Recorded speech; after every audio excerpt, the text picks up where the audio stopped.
kamera zikulimu bugambo kibwo bagamba kino nakyo kiwedde sikyalina kye mbagamba kati namwe mbagambeyo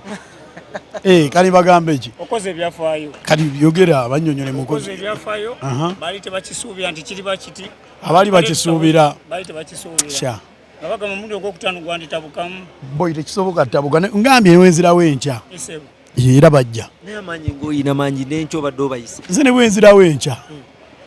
bajja labo ati bbeeyi bwate siteegi ate nina okuddamu noonye sente za siteegi naye nze basonde sente za siteegi nzinkomewo kino kitegeeza ki gravity achievement eno yakawungezeka leero okubanga okikoze ebyafaayo bino webiti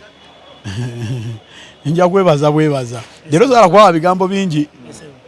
saala mugire ebigambo lye bingi byali binzise ngamala kyo nenjogera nemunyiiga ekifo kino tulabanga kyo kifuuse kyaddondo tusuubire esyeddako oba ogenda kuwanikawo netaaga gendako muolidde ndowooza etaaga olidde pumulemu nange n'abayimbi bala bakole sijja kuba mulungi omu netaaga mpumulemu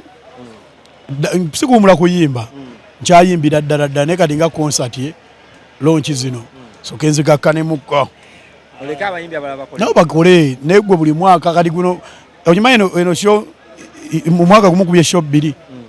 kuba nakola mu last year tusimbudde ani ayina ennene nagikola mu October nga 2 eno ngikoze September that means omwaka guba tegunnawera that means nkoze sho 2 mu mwaka gumu erugogo buli mwaka ne bajja kizibu kyakubeerawo kitegeera so kali njala omwaka ogujja abayimbi abala bakubekubemuko ku lugogo nga bwe tunoonye ekifo ekirala ate ekisava nkimanyi olunaku lubadde studio nga ne ku internet toliiwo naye ziweze essaawa 8 abayimbi bano bagamba oba ekisajja kino kyalogerawa munayisa aloga nsaba nnyo nsiiba ate nina n'abawagizi bange banzikirizaamu kuba wana abantu wajju saa 8 yazoyogedde mwabadde olwedde nga olaba omuliro guli waggulu saa 8 n'olugogo batandika oyingira kiro naye otandika bayingiza emisana manya mungu abakuluddalo gravity watugamba nga shewedde ogenda kubeera nga wetegeka okutegeka eyo shuwa tomalayo eshuwa otugenda gitegeka eyo konsati era sente zonna njagala nzijjeyo mu banka gye bazitadde ze tufunye wano ngende meeting tiimu ya Spice meeting ne ba King Shiba manager yayo bangambye nale nonyeza nabanga ye mukunja atasera ye manager wa Shiba King Shiba then neroja nyamunonya kondoza ku Monday kubencha ngenda mukono ku Monday ndabenga sente zinatenzi bawa ze tukoze wano nzibaddize ziremu bakolemu sente kuba nyimanya abantu bajja kujja King Shiba nga yimiridde wano ne sipa waffe wano tegeera lwaki ngamba amaanyi brand ya Spice ogambo batojikakkanyizo giteeka ku King Shiba wa amaanyi ne King Shiba wa amaanyi atya yegwe ayimba Bible gisome ayina nyimba 2 ruliwa n'oliwa oba Bible lwomanyi ana mega gumanyi Bible gisome tomulenga ayimba ku show yange luyimba kiro comparing olwa King Shiba ne Spice Bible gisome oleeta lwa Spice lwani ogatta kwawo lulirwe nalimu lwenamukubira emimwa baluyita ndi mulavu baby wekolye ndi mulavu watsawa nasani ngojeko Bible negisome nengo Omutujju twagala kubuzayo kano kokka wasusa n'otugamba nti waliwo abayimbi tutalabyeko olwaleero naye tulabye Chameleone ku stage kino kibadde kityawo kikoze otya Chameleone kyali wange otegeera Chameleone mukwano gwange era nsiimye nnyo kyankoledde kuba yampa drop nankolera najja ku rehearsal zange nanangira buli kimu era mpoze ebbanja eddene lyesimanyi ngeri gyenja disasula ketuba nkonambiranye twabangawo mbiranye wavayo butakabigithira abo okusingira ddala Chameleone nze naye njala bazuukusaamu era lebazuukukamu bazuukuse kulambukati disco bagikubira ddala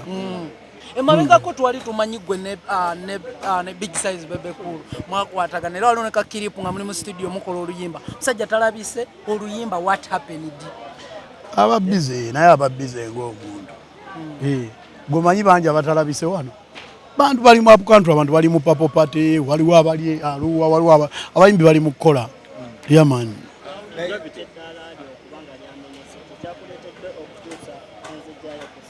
eddaala ki gamenyese nenga kati kampite mu bbanga ekyamama Nabbanja okulabikako ku Yes, you have to about that. nkolagana ki gy'olina ne maama Nabbanja Gravity Omutujju kuba buli muntu owulidde maama oyo maama wa buli omu so maama Nabbanja ani atamuyita maama mama w'eggwanga bamma we bali kubeera na respect yeyo maama Nabbanja mukwano gwange ate maama w'eggwanga era nga wuli amutumuyita maama so bw'omutugira mugamba njagala ojja onvimbiseemu nasalawo naye nakuvimbisaamu kyekyo tewali nnyo ati aliwo abayimbi nga batyo okulagana n'abantu abali mu NRM maama Nabbanja talina ludda si wa NRM Papa Gravity principal yavuddeyo n'awanika muganda waffe nabbi netulowooza nti nno abantu ke bamuwulirizaamu ennyo tebajja kujja principal tebakyamuwuliriza yawanisa ni yawanise nabbi ekirungi oli kyaliwe long time aba alina omuteeka yamuvimbiseemu nawe n'amala n'akuteekayo oluvannyuma nange yantaddeyo ebyaddala naye era kyakabi nnyo okubanga yasobodde okwenda osinga show yange wajiddeko obugambo butono nnyo kikulu nti ampisizaawo biregera abanyi abagala Bobi Wine bayisaawo ne batafuna mukisa ogwo n'okuteekako ku peegi kuba alina following ennene bw'ofuna omukisa ogwo n'akusuulayo busuuzi ne bwagamba yuuyo agolaba okubanga akupositinza alina enamba gyakwongeddeko gwenga Gravity abantu bange badde bakujja otegeera oba apositinze oba tapositinze baba bakujja luli tebajja so kati sikyalina simu ye ogere ku nkolagana yo ne King Saha tumulabe nga keke esaliddwa wali eri maaso ge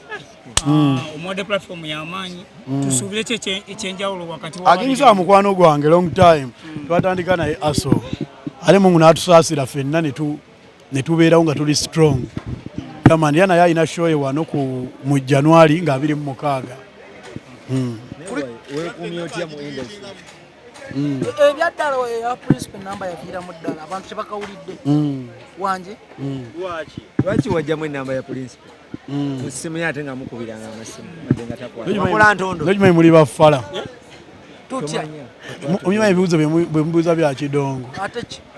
muba munoonya mawulire bwagagenda okubakolera bwebakuwaane mbaoli wakabi naye obaffala tola kyayini gyokuba ejja nakwokya obulago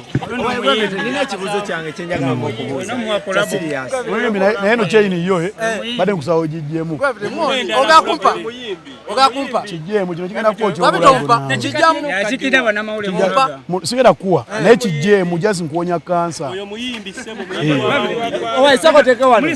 twogere ku nsonga yakesa mu mapesa tumulabye nga okosa producer ne lwaki ono mumulwanzi nga mbuza bya show